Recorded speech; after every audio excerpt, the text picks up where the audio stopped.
श्रोत्रणामांसनं वरं समासनात् पुण्यहानि रुचा च निरयं व्रजेत। विष्णु दीक्षा विहीनानां नाधिकारा कथा श्रुवे नोचिष्टं कश्चिद्यात्य उच्छिष्ट भोजनी स्वना। श्रोताओं के लिए क्या नियम है? सबसे पहला नियम है कि श्वास को जीतो, दूसरा नियम है आसन को जीतो, तीसरा नियम है अपनी 10 इंद्रियों को वश में रखो। जब तक 7 दिन तक कथा चले ये मन को बस में रखो। अभिमान मत करो, क्रोध मत करो। यदि तुमने जीवन में 7 दिन में यदि कथा सुनी और क्रोध किसी के ऊपर कर दिया तो कथा का पुण्य वहीं क्षीण हो। 10 इंद्रियों को वश में रखो। किसी के ऊपर हाथ उठा दिया, किसी के ऊपर क्रोध कर दिया, किसी से मुख से झूठ बोल दिया, और झूठ से बड़ा तो कोई पाप ही नहीं है। ये मैं नहीं कह रहा हूं, ये शास्त्र कह रहे हैं कि सांच बराबर तप नहीं और झूठ बराबर पाप, और जाके हृदय साच है ताके हृदय। 7 दिन तक कम से कम झूठ बोलो। आवश्यकता ऐसी बनाओ कि झूठ बोलना ही नहीं पड़े। 7 दिन तक सत्य बोलो। ये श्रोताओं के नियम है, चल रहे हैं। कौन से? 5वां नियम है कि झूठ नहीं बोलना, क्रोध नहीं करना। उसके बाद यहाँ पर आया है श्रोत्रणामांसनं वरम, मांस का सेवन नहीं करना 7 दिन तक, शराब का सेवन नहीं करना। समासनात् पुण्यम, सभी के साथ समान भाव से व्यवहार करना। प्रसाद बांटो तो अपने परिवार को ज्यादा नहीं देनी, दूसरे को कम नहीं देनी, सबसे समान रिश्ता रखो 7 दिन तक। बाद में भले कहीं कर्या कर दो, मन में से कपट छोड़ दो।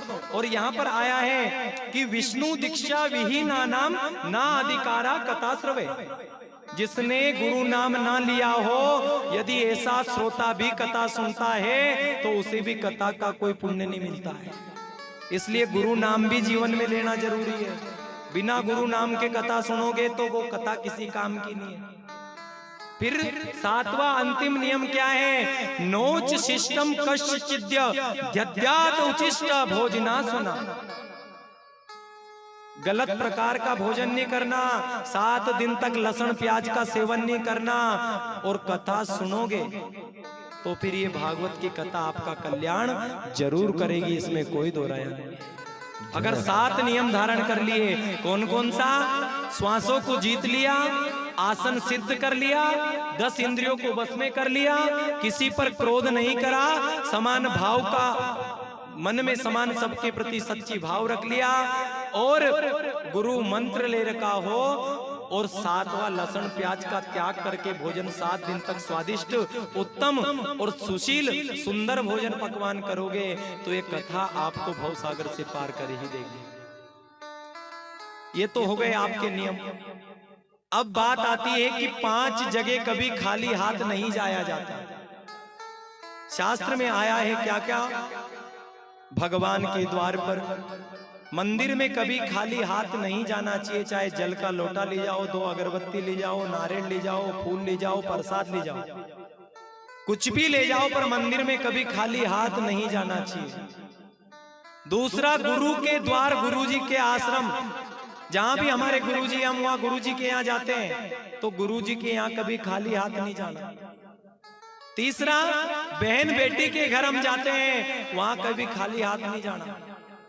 चौथा, अपने मित्र के घर हम जाते हैं, वहां भी खाली हाथ नहीं जाना। और 5वां जो है, और राजा के द्वार पर भी कभी खाली हाथ नहीं जाना। और कलयुग में 2 जगह और है। पहले तो 5 ही जगह थी, लेकिन कलयुग में 2 जगह और बढ़ गई। कौन कौन सी? एक तो अस्पताल और एक थानो। 2 जगह कभी खाली हाथ नहीं जानो। जानो भाई, अस्पताल और थानो, और 2 जगह कभी खाली हाथ नहीं जानो, है कि नहीं? क्योंकि ये दोनों जगह सबसे पहले गड्डिया, पहले एडवांस जमा कर दो फिर इलाज होगा, एडवांस दे दो फिर कार्रवाई होगी, है कि नहीं? भाई हमने तो एडवांस नहीं लिया क्या आपसे एडवांस? हमारे गुरुजी आचार्य जी कह रहे थे कि डाल दे 1100 मन की, हमारे तो बात होगी वही खूब है। तो एडवांस जहां पर जमा करना पड़े वो तो अस्पताल और थानों, और जहां पर कुछ ना देने के बाद भी मिलता रहे देखो आज आप खाली हाथ आए, लेकिन फिर भी आपको यहाँ से प्रसाद मिलेगी, व्यवस्था कर लो, नहीं हो तो, क्योंकि यहाँ से खाली हाथ नहीं जाने देते। बहुत सारे प्रवक्ता ऐसे होते हैं जो प्रसाद ही नहीं बंटवा, लेकिन यहाँ पर आया है कि छो सिस्टम कश्चित उद्यात उत्तिष्ठा भोजना सुना, उस कृष्णम चिष्टम उस चिष्टम, इधर बताया है कि जो भगवान की कथा को सुनता है और कथा के बाद यदि प्रसाद ना दिया जाए तो श्रोता और वक्ता दोनों नरक में जाते हैं। कथा का प्रसाद बटना चाहिए, चाहे कुछ भी बटे, चाहे खीर बटे, प्रसाद में मिष्टान बटे, मेवा बटे, मिश्री बटे, कुछ भी बटे, परंतु प्रसाद बटनी चाहिए। कई प्रवक्ता ऐसा हो गया जो प्रसाद ही नहीं बटाड़े, सबले रुपया बंद हो, गौशाला में दिया, उमा दिया, अरे कहीं जा रही है, जा तो तुम्हारे जेब में ही दिया, भाई कान में से पिलो के नाक में से जा तो अंदर ही रहा। तो ये नियम है।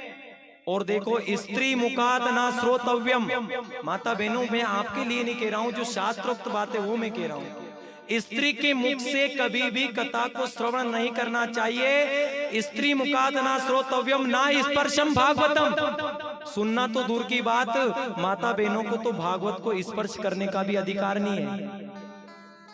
और आजकल लड़कियां का युग चल रहा है कथा करने में, वो भूल गई है कि हमें अधिकार ही नहीं है।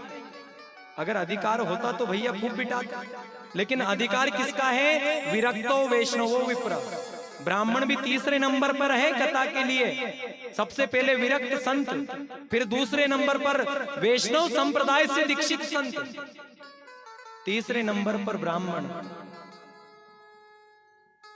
ये नियम आपको धारण करना है। कल से कथा में आओ तो 2 अगरबत्ती बन जा, फूल बन जा, प्रसाद बन जा, मुट्ठी भर नाज बन जा, या जो भी आपकी श्रद्धा बन जा। श्रद्धा के अनुसार दान लेना चाहिए और दान देना चाहिए, जो भी आपकी श्रद्धा है, पर खाली हाथ भगवान के इनाम नहीं आनो और बना आसन से नहीं आनो। आसन लेके आनो, चाहे फिर कट्टा को हो चाहे फिर कहीं को भी हो।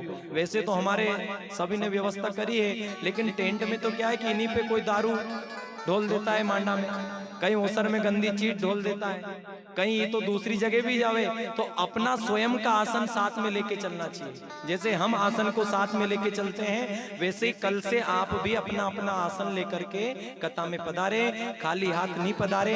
आइए भागवत का प्रथम श्लोक श्रवण करते हैं। आज हमें भी क्या है कि हमारी भी दूसरी जगह कथा चल रही है, राजगढ़ के पास काशी में, और आज वहां भंडारा है। हम यज्ञ की पूर्णाहुति करवा के वहां से चल रहे थे, और अब वहां प्रसादी 4 बजे से चालू होने वाली है, तो हमें उधर निकलना है। कल से कथा 12 से 4 बजे तक चलेगी। आप सभी 11:30 और 11:15 के बीच में पंडाल में आ जाया करो, ठीक है? कल से ठीक 4 घंटे हम कथा श्रवण करेंगे।